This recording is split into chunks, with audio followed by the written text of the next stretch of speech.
Assalamualaikum warahmatullahi wabarakatuh.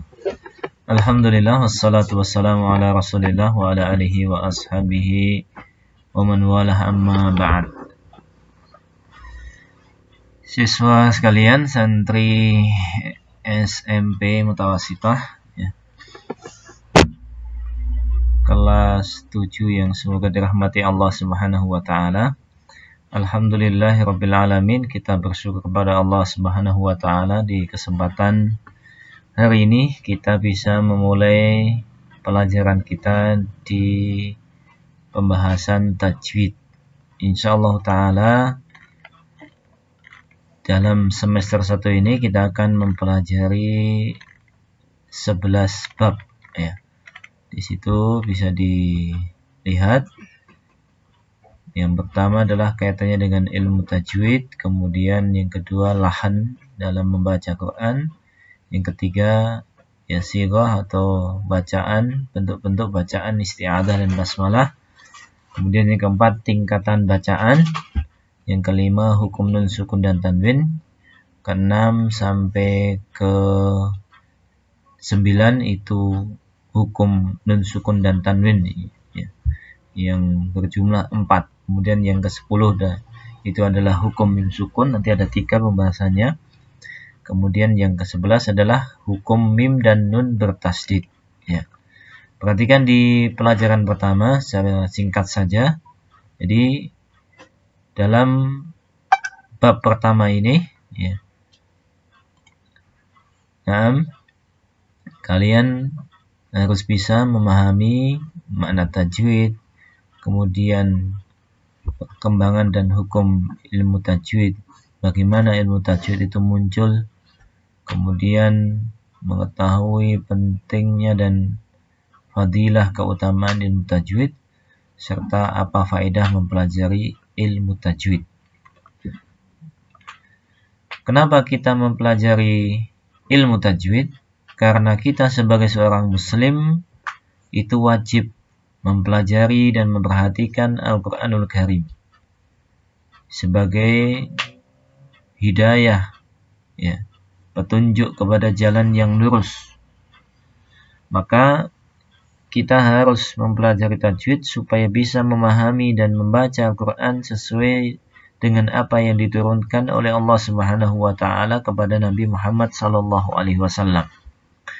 Ya, bentuk perhatian kita terhadap ya Al-Quranul Karim itu banyak sekali. Bisa nanti kalian sebutkan, misalnya saya contohkan di sini dengan mempelajari ilmu tajwid. Ya, dengan mempelajari ilmu tajwid. Ya. Ya. Ini misalnya nomor 1. Kemudian ya, nanti silakan disebutkan ada 2, 3, 4 ya yang masih kosong itu untuk ya,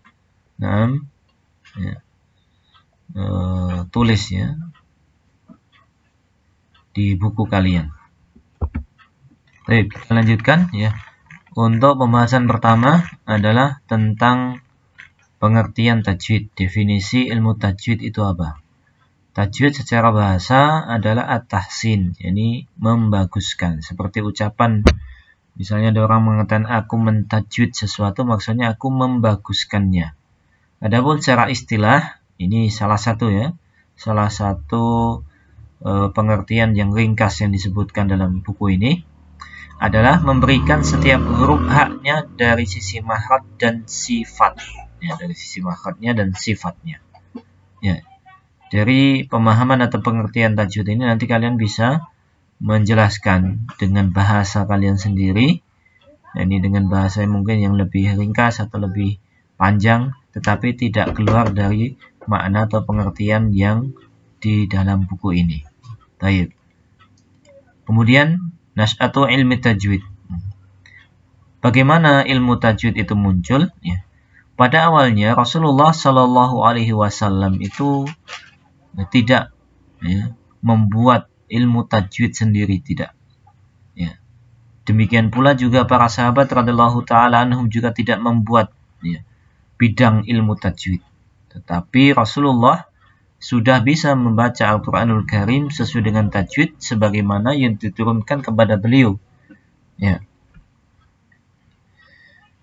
Kemudian ya, lambat laun tentunya ya, banyak orang yang masuk Islam.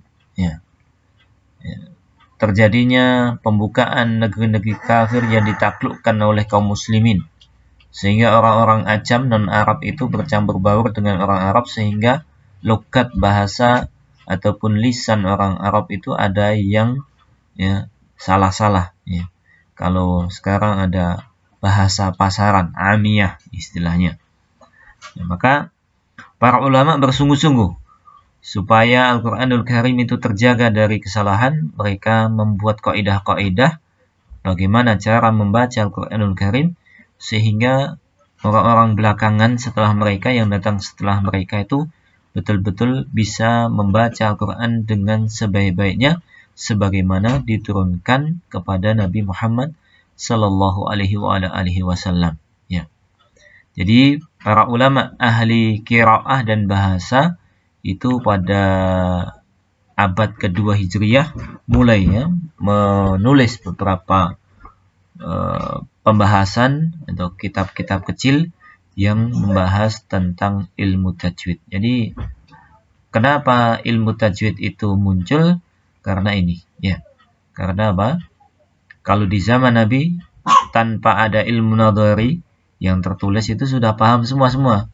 Ya, semuanya sudah paham, sehingga tidak perlu ada buku yang membahas ilmu tajwid tersendiri. Bahkan di masa Nabi saja ya, hadis itu pun tidak ditulis ya, tapi setelah ya masa-masa ya sahabat beliau meninggal ya, Nabi SAW meninggal, kemudian datang masa sahabat ya, beliau mulailah hadis-hadis itu ditulis ya. Baik. Jadi dari pembahasan itu ada latihan nomor 2 ini, nanti tolong ditulis juga. Jadi sudah ada 2 soal ini yang perlu kalian pelajari, yang kalian lakukan, kalian kerjakan. Ini soal 1 dan soal 2. Ya. Apa sebab munculnya tajwid? Kemudian sumber ilmu tajwid bersumber dari bacaan Al-Quranul Karim dan para sahabat, tabi'in, para ulama ahli qiraah. Dan ilmu tajwid atau bacaan Quran dengan tajwid itu diriwayatkan dengan musyafahah, yakni seorang murid langsung mendengar dan melihat dari gurunya bagaimana membaca a, i, u, ba, dan seterusnya. Hukum mempelajari ilmu tajwid itu fardu kifayah. Maksudnya bahwa kalau sudah ada orang cukup yang mempelajarinya dari kalangan kaum muslimin, maka gugur dosa bagi yang lainnya. Nah, jadi misalnya satu kampung itu cukup 1 orang saja yang belajar tajwid sehingga bisa mengajari manusia membaca Quran dengan baik, maka sudah cukup. Tapi kalau manusia banyak ya, satu masyarakat atau satu kampung itu jumlahnya ribuan misalnya, tentunya tidak cukup 1 orang untuk mengajari semua manusia itu, sehingga butuh ada beberapa orang yang mempelajarinya. Ya, ini kaitannya dengan mempelajari ilmu tajwid. Tetapi perhatikan, ketika mempelajari ilmu tajwid itu fardu kifayah, ya, tetap membaca Al-Quran dengan tajwid itu hukumnya fardu ain. Karena salah dalam membaca Quran itu adalah kesalahan yang fatal. Bahkan orang yang tidak benar bacaan surat Al-Fatihahnya itu dianggap tidak sah sholatnya kalau dia ya paham. Misalnya ada bacaan-bacaan tertentu yang dia baca salah, ghairil maghdubi alaihim waladhdallin, dibaca ghairil maghsubi atau walassalin, ini satu kesalahan fatal. Ya. Siratal ladina an'amta alaihim diganti siratal ladina an'amtu alaihim. Ini kesalahan fatal. Ya. Satu penyelewengan ya dalam membaca Al-Qur'an ya, dengan tajwid. Kenapa ilmu tajwid itu sangat penting? Ya, karena tergantung kepada apa dia ya berhubungan. Ilmu tajwid hubungannya dengan kitabullah. Padahal Nabi SAW telah mengatakan, khairukum man ta'allamal Qur'an wa 'allamahu. Sebaik-baik kalian adalah orang yang mempelajari Al-Qur'an dan yang ya, mengajarkannya. maka tentunya mempelajari